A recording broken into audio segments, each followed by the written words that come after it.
Bismillahirrahmanirrahim. Assalamualaikum warahmatullahi wabarakatuh. Ada seorang wanita yang senantiasa mendirikan salat malam dan berpuasa setiap hari. Namun tempat kembalinya adalah neraka jahanam, disebabkan karena ia melakukan satu hal yang sering diremehkan oleh banyak kaum muslimin. Maka berhati-hatilah jangan sampai kita menjadi sepertinya. Para sahabat telah menyebutkan tentang dua orang wanita. Salah satunya adalah wanita yang banyak ibadah, namun sayang ia sering menyakiti tetangganya. Yang kedua adalah wanita yang tidak banyak melakukan sholat sunnah, namun ia tidak pernah menyakiti tetangganya. Maka Rasulullah SAW menjelaskan bahwa orang yang menyakiti tetangganya tempatnya berada di neraka, meskipun dia banyak melakukan ibadah.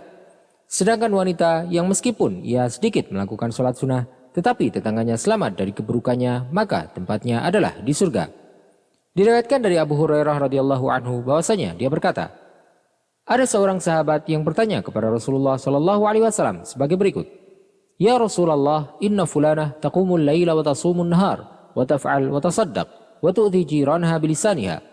Wahai Rasulullah, si fulanah adalah seorang wanita yang rajin salat malam dan berpuasa pada siang hari, rajin beramal serta banyak bersedekah. Namun ia menyakiti tetangganya dengan perkataannya. Maka Rasulullah SAW pun menjawab, La khaira fiha, hiya min ahlin nar. Tidak ada kebaikan pada wanita tersebut, ia termasuk penduduk neraka. Para sahabat kemudian bertanya lagi, Wa fulanah, tusallil maktubah, wa tasaddaq bil athwar, wa la tu'zi ahadan. Ada seorang fulanah yang lain, yang salatnya hanya salat wajib, sedekahnya juga sesekali saja, namun ia tidak pernah menyakiti seorang pun. Maka Rasulullah SAW menjawab, Hiya min ahlil jannah. Dia adalah termasuk penduduk surga. Faedah yang dapat kita ambil dari hadis ini adalah ancaman bagi orang-orang yang menyakiti tetangganya. Jika wanita yang seperti disebutkan tersebut masuk neraka, meskipun dia banyak melakukan sholat sunnah dan hanya melakukan satu kesalahan, yaitu menyakiti tetangganya dengan perkataannya, maka bagaimanakah orang yang menyakiti tetangganya dengan perkataan dan perbuatannya? Lalu bagaimana pula dengan orang yang menyakiti tetangganya dan sedikit sekali melakukan ibadah sunnah, atau bahkan jarang melakukan yang wajib?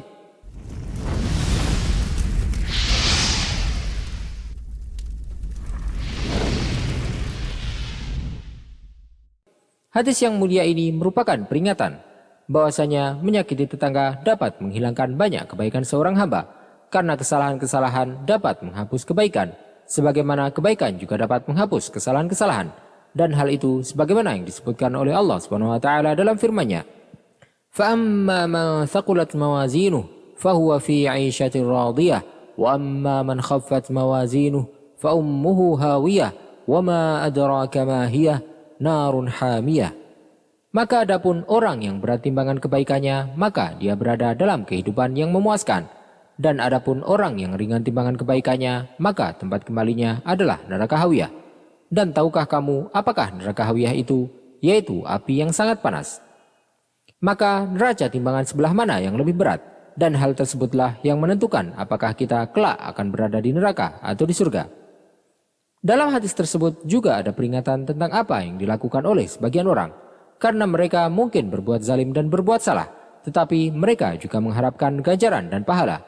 Seperti orang yang memakan harta yang bukan haknya, seperti riba, suap, menipu, dan kemudian dengan harta tadi mereka bersedekah kepada orang fakir dan menyumbangkan hartanya untuk kebaikan lainnya.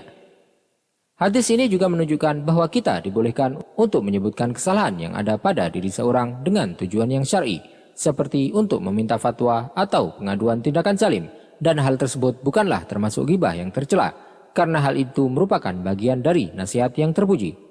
Rasulullah SAW tidak mengingkari para sahabat ketika mereka menyebut tentang fulanah yang menyakiti tetangganya, karena mereka tidak bermaksud hanya untuk menyebutkan kejelekan dan bergibah saja, namun mereka ingin untuk mengetahui hakikat hukumnya dalam syariat.